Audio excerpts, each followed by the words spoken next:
உதகையில் 127வது உதகை மலர் கண்காட்சியை முதலமைச்சர் மு க ஸ்டாலின் தொடங்கி வைக்க உள்ளார். அதன் நேரடி காட்சிகளை பார்க்கலாம்.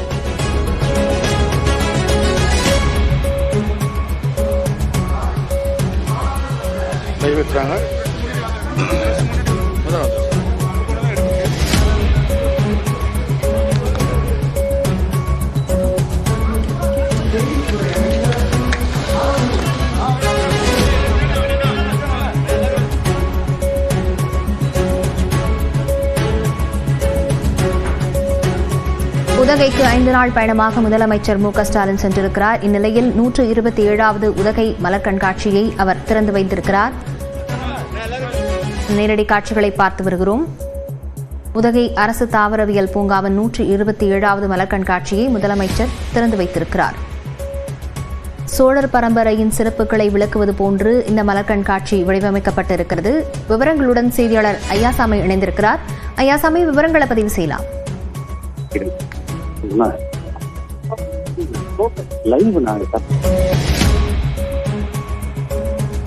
உதகை அரசு தாவரவியல் பூங்காவில் 127வது மலர் கண்காட்சி தொடங்கப்பட்டிருக்கிறது. இதனை முதலமைச்சர் தொடங்கி வைத்திருக்கிறார்.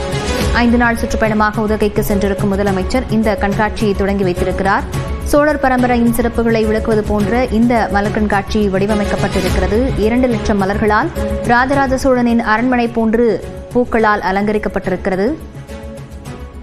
செய்தியாளர் ஐயாசாமி விவரங்களுடன் இணைந்திருக்கிறார். ஐயாசாமி, இது குறித்த விவரங்களை பதிவு செய்யலாம். நீலகிரி மாவட்டத்தில் கோடை சீசனில் நடைபெறும் புகழ்பெற்ற மலர் கண்காட்சி உதகை அரசு தாவரவியல் பூங்காவில் இன்று தொடங்கியுள்ளது. இந்த 127வது மலர் கண்காட்சியை மாண்புமிகு தமிழ்நாடு முதலமைச்சர் மு க ஸ்டாலின் அவர்கள் தற்போது திறந்து வைத்துள்ளார். தற்போது இந்த கண்காட்சி தொடங்கி வைத்த முதலமைச்சர் அவர்கள் 127வது ஃப்ளவர் ஷோ என்ற வாசகத்தை பார்வையிட்டவாறு மலர் காட்சி திடலில் வைக்கப்பட்டுள்ள ராஜராஜ சோழனின் பிரம்மாண்ட அரண்மனை, அதாவது இந்த அரண்மனை சுமார் 2 லட்சம் மலர்களை கொண்டு பிரம்மாண்டமாய் இந்த திடலில் அமைக்கப்பட்டுள்ளது. அதன் அருகே யானையுடன் இருக்கக்கூடிய காவலர்களும் அதேபோல் சிம்மாசனத்தின் அருகே காவலர்களும் நின்றிருக்கும்படி இந்த மலர் காட்சி என்பது அமைக்கப்பட்டுள்ளது. இது மட்டுமின்றி சுமார் 24 மலர் சிற்ப வடிவங்கள் இந்த பூங்காவில் இடம்பெற்றுள்ளன. தற்போது முதலமைச்சர் அவர்கள் இந்த மலர் கண்காட்சியை தொடங்கி வைத்த பின்பு தற்போது இந்த அரண்மனை போன்ற வடிவத்தை பார்வையிட்டு வருகிறார். அதே போல் இந்த சிம்மாசனத்தையும் பார்வையிட்டு வருகிறார். சுற்றுலா பயணிகளை அதிகமாக கவரும் வகையில் எந்த ஆண்டும் இல்லாத அளவிற்கு இந்த முறை சுமார் 7.50 லட்சம் அளவிற்கும் மேலான மலர்களை கொண்டு இந்த மலர் கண்காட்சி என்பது தற்பொழுது நடைபெற்று வருகிறது.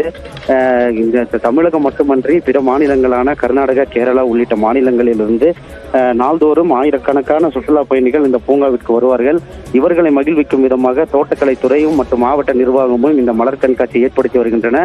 அதன் ஒரு பகுதியாக தான் இன்று இந்த 127வது மலர் கண்காட்சியை முதலமைச்சர் மு க ஸ்டாலின் அவர்கள் திறந்து வைத்து பார்வையிட்டு வருகிறார்.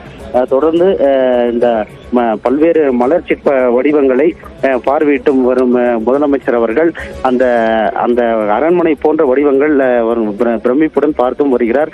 அவருடன் வேளாண் துறை அமைச்சர் மு பே பன்னீர்செல்வமும் அதேபோல் மாவட்ட ஆட்சியர், நீலகிரி பாராளுமன்ற உறுப்பினர் ஆகியோரும் உடனிருக்கின்றனர். தற்போது இந்த பல பகுதிகளில் உள்ள மலர் சிற்ப பார்வையிடும் முதலமைச்சர்கள் அடுத்ததாக பூங்காவில் உள்ள பரணி இல்லத்தை திறந்து வைக்கிறார். அதன் அருகே இருக்கக்கூடிய பிரம்மாண்ட அன்னப்பறவை, அதேபோல் அந்த இத்தாலியன் பூங்கா அருகே இருக்கக்கூடிய கல்லணையுடன் கூடிய கரிகாலன் நின்றிருப்பது போன்ற ஒரு மலர் அலங்காரங்களையும் பார்வையிடுகிறார். அதே போல் பழங்குடியினரின் இசைக்கருவிகள் அங்க மலர்களால் அலங்கரிக்கப்பட்டுள்ளன, அதையும் பார்வையிடுகிறார். லாவண்யா, இந்த மலர் கண்காட்சியானது எத்தனை நாட்கள் நடைபெறுகிறது ஐயாசாமி? லாவண்யா, இன்று அதாவது 15ஆம் தேதி தொடங்கும் இந்த மலர் கண்காட்சியானது எதிர்வரும் மே 25ஆம் தேதி வரை 11 நாட்கள் நடைபெறுகிறது. சுமார் இந்த 11 நாட்கள் நடைபெறும் இந்த மலர் கண்காட்சிக்கான லட்சக்கணக்கான சுற்றுலா பயணிகள் இந்த பூங்காவிற்கு வருகை தருவார்கள். குறிப்பாக சுற்றுலா பயணிகள் எளிதாக இந்த பூங்காவிற்கு வரும் வகையில் பல பகுதிகளில் இருந்து சுற்றுப்பேருந்துகள் இயக்கப்படுகிறது. அதேபோல் நகர்ப்புறத்தில் ஒரு சில இடங்களில் போக்குவரத்து மாற்றமும் செய்யப்பட்டுள்ளது. சுற்றுலா பயணிகளுக்கு தேவையான அடிப்படை தேவைகள் வசதியான கழிவறைகள், அதேபோல் வாகன வசதிகளும் ஏற்பாடுகள் செய்யப்பட்டுள்ளன. இந்த நுழைவு கட்டணம் என்பது பெரியவர்களுக்கு 125 ரூபாயும் சிறியவர்களுக்கு 75 ரூபாயும் வசூலிக்கப்படுகிறது. அதேபோல் புகைப்பட கேமராவிற்கு 100 ரூபாயும் வீடியோ கேமராவிற்கு 500 ரூபாயும் வசூலிக்கப்படுகிறது. தொடர்ந்து இந்த மலர் கண்காட்சி தொடங்கியதை அடுத்து ஏராளமான சுற்றுலா பயணிகள் பூங்காவிற்கு வருகை தந்த வண்ணம் உள்ளனர். லாவண்யா.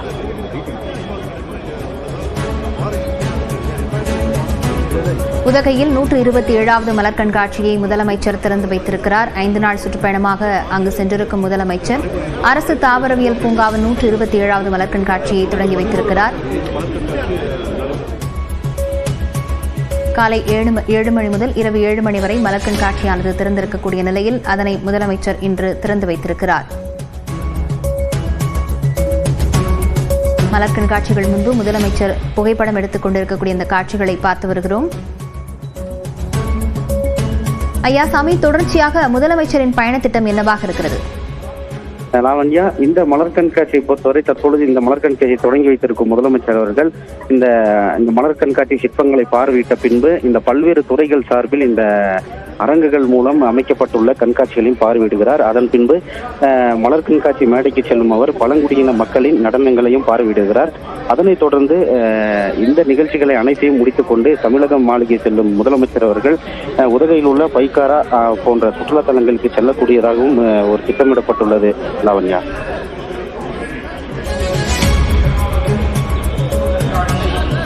விவரங்களுக்கு நன்றி ஐயாசாமி.